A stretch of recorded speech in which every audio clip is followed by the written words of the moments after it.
Two teachers were killed in the First World War or died as a result of their war service. This is the school charter of 1662.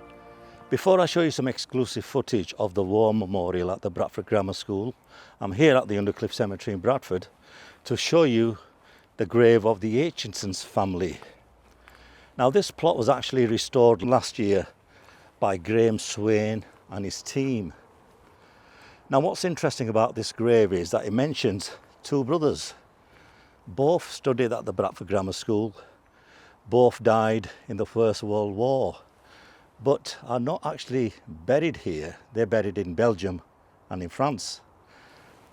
They are mentioned on the plot, and their name is Ralph Graham Aitchinson, and towards the bottom you have Harold Vivian Aitchinson.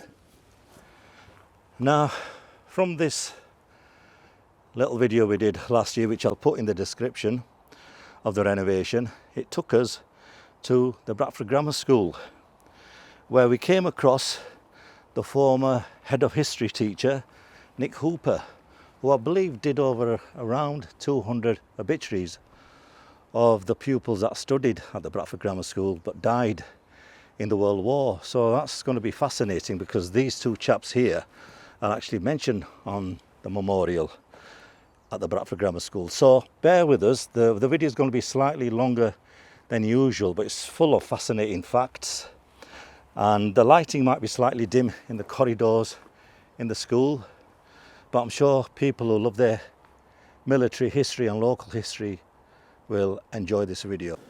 The central tablets are the First World War memorial, which were originally erected in the assembly hall of the school on Manor Row, and was then moved here in 1949 when the school took possession of its building back from the army who'd occupied it during the Second World War.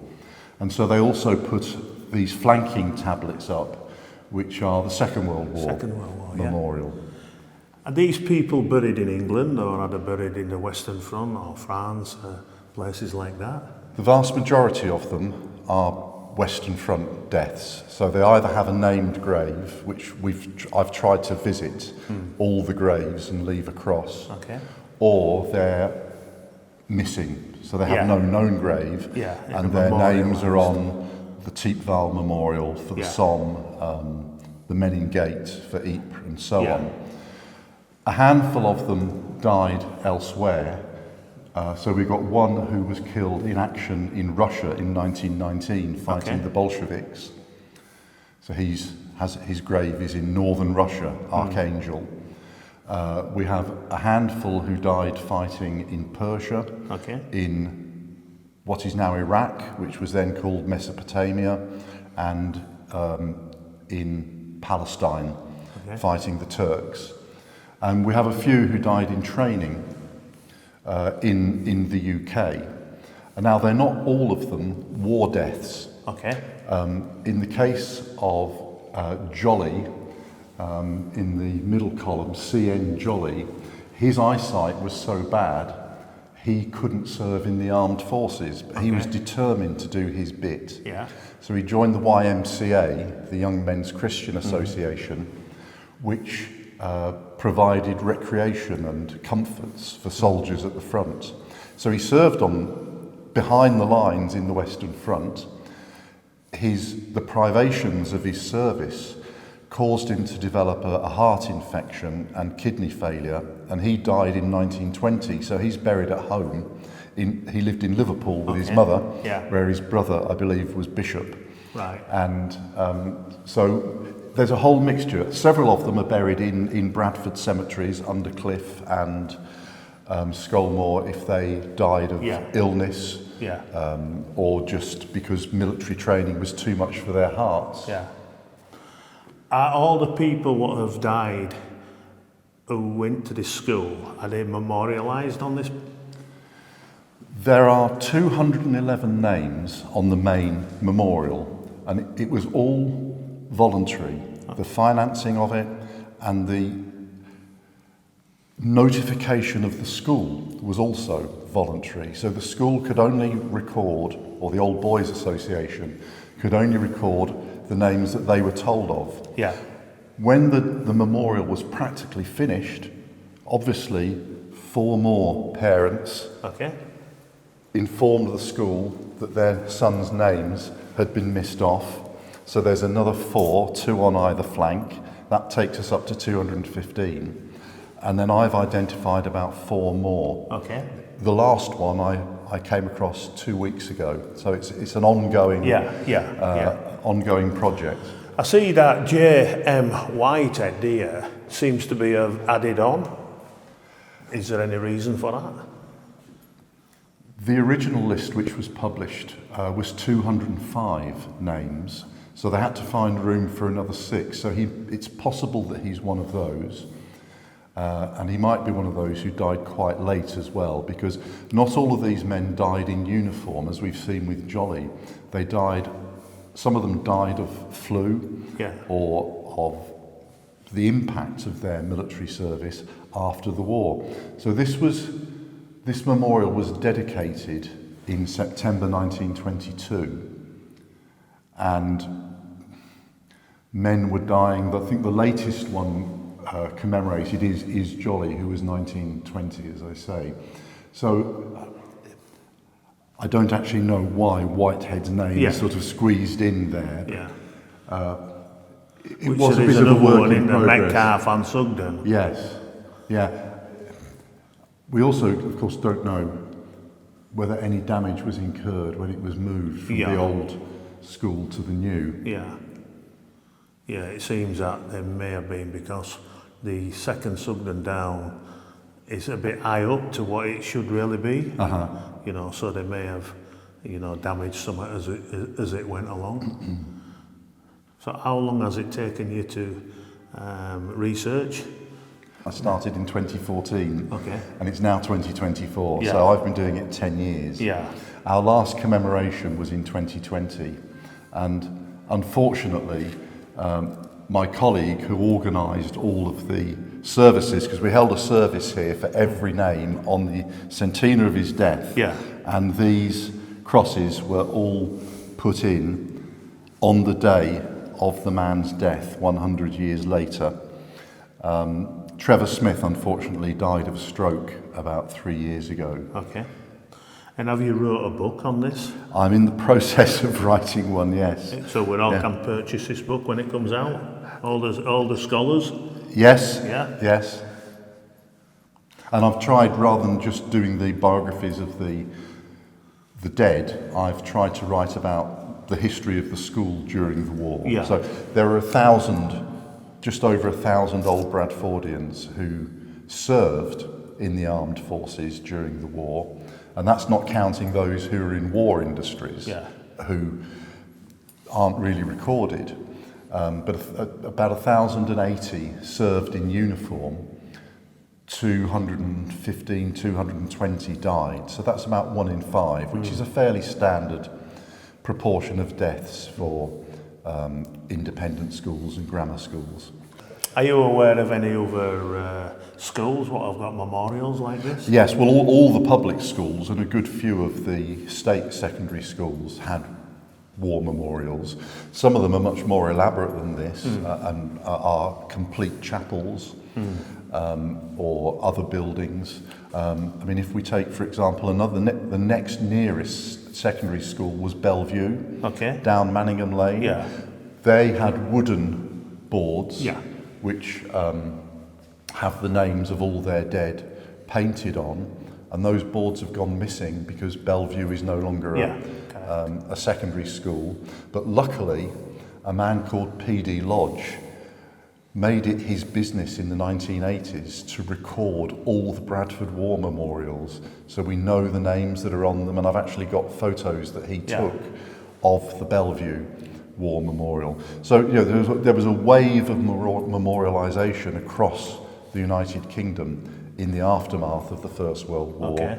Schools, factories, offices, railway companies, golf clubs, Bradford Rowing Club, you know, they've all got their war memorial boards. And could you confirm for me that this school was actually a military barracks during the war? Yes, you're right. The old school on Manor Row was known to be much too small as early as 1914, and the governors were trying to get a new building erected. Raising the money was the big problem, but by about 1936-37, they had enough money to start building on this site. This is called the Clock House Estate. Okay. And the school playing fields are just lower down the hill from here, and the school had used those since the late 1800s. So the building had just been completed in 1939 when the Second World War broke out, and the army requisitioned the buildings as a barracks. Yeah. And the school didn't get it back again until 1949. So then, Nick, could you tell us what these photographs are here, please? Yes, the memorial was only one of the ways the school remembered. The Old Boys Association also collected photographs of the dead and put them in this memorial volume. And then on the other side of the war memorial is the companion volume for the Second World War dead. And if we look at it, this page that it's open at is really quite interesting. Here's Jolly, the man I mentioned who died as a result of serving with the YMCA. This gentleman here is a man called Wolf, or Wolf. He was German. Several of these old boys were from German families because Bradford, of course, owed a great deal to the German settlers from the middle of the 19th century. And some of these people actually wanted to stay in Bradford, and they changed their names. Yes. So it didn't identify him as German. Yeah, in fact, Wolf had emigrated to Australia, and he died in the Australian Armed Forces. Okay. And we've got something here. As part of the commemoration, I researched and wrote a biography of each old boy who is commemorated on the war memorial, and I tried to visit the grave, as I said, and it was in the course of this research that I discovered there were some missed off the war memorial because their parents didn't contact the school and tell them. That's because in some cases the parents were dead, in other cases because the families weren't Bradford families, they'd moved on and lived in other parts of the country. Harry Hubie, he was from Guiseley. His parents were very ordinary people, but Harry was a very talented mathematician, and he won a scholarship to Bradford Grammar School. His parents were still commemorating their son's death a generation later. At the end of the Second World War, they paid for this bed to be dedicated in their son's name in, I think it's Leeds General Infirmary. You can see the plaque is dated 1945. And this was in memory of their son, Harry, who died in 1917. Which sometimes, because I was part of the Bradford Pals or a Pals organisation, they went as brothers or, you know, as family, as friends and things like that. And then when it became a devastating battle, all the city lost out, didn't they? Yes, the impact on Bradford was massive. So then, Nick, one of our reasons we're really interested in what's going on at Bradford Grammar School is that we've done some work for the two Aitchison brothers at the top. Yes. That's Harold Vivian and Ralph Graham Aitchison. Who are actually buried. One is buried in Belgium and one is buried in France. But they are memorialised in the grave of the parents in Undercliff Cemetery. So that's one of our reasons, and obviously you've done an obituary on it, you know, which we thank you very much for that, you know, and your time. Yes, one of my tasks during this commemoration was to try to find the family links where they'd remembered their children on the family plots in Bradford cemeteries and elsewhere. So it's really nice that you're taking care of these graves. Have you identified all these people on here, and do you know the history of all the people? Well, in terms of identifying them, there are just two who've eluded my historical detective skills. 𝗥𝗘𝗦𝗦𝗢𝗓 here, and in the L column in the middle towards the top, 𝗙𝗘𝗦𝗧𝗏. I've not found a suitable candidate for 𝗙𝗘𝗦𝗧𝗏. But of course, each piece of research has uncovered an individual, and there are some fascinating stories. Absolutely. I'll just share two of them with you. At the top of the S column on the right-hand side, W.A. Scales. This was the uncle of the actress, Prunella Scales. And she mentioned him in one of the canal diaries she did with her husband, Timothy West. And this young man, he was an absolutely exceptional young man, David Pritchard. He clearly made a massive impact on everybody who knew him, and his last days and his death are recorded by no fewer than 3 First World War writers. Robert Graves in Goodbye to All That, Siegfried Sassoon in both his diary and his novels about his memoirs of the First World War, and a third writer called Bernard Adams, who wrote a book called Nothing of Importance, and he died early in 1917. Pritchard was killed on the Somme. He was only 19, he was a very brave boy, and he had the longest obituary in the school magazine of any pupil. Okay. So clearly he was remembered by everybody who knew him. 2 teachers were killed in the First World War, or died as a result of their war service. And they're not on the war memorial, they're remembered on the Master's Corridor here. So Broadbent, he enlisted, was called up in 1915. He was killed in an accident with a hand grenade when it exploded as he was about to demonstrate throwing it. They were very dangerous things. And then Reginald Lloyd, he was called up in 1917, 1918 and served in the Army Service Corps. He was a rugby player, rugby union player. He was demobilised in February 1919, and his records record that he had a cough when he was demobilised. That was the onset of Spanish flu, and it killed him. And the tragedy was that he'd been selected to play rugby for the north of England against the New Zealand All Blacks, but didn't make it. This is the school charter of 1662, by which Charles II confirmed the school's ownership of its endowments, which had been given to it to finance the teaching of children. The original school dates back to perhaps the 7th or 8th centuries, when it was attached to the parish church. The school moved from the parish church to the top of Manor Row in 1820, and then a new building was erected in 1872, and that's what we're going to look at now. The school moved from the parish church to a new custom-made building in 1820. That was too small very quickly, and when the school was refounded in about 1870, 1871 to suit the commercial needs of Bradford, training young men to be businessmen and clerks, a new school was built here which was opened in 1872.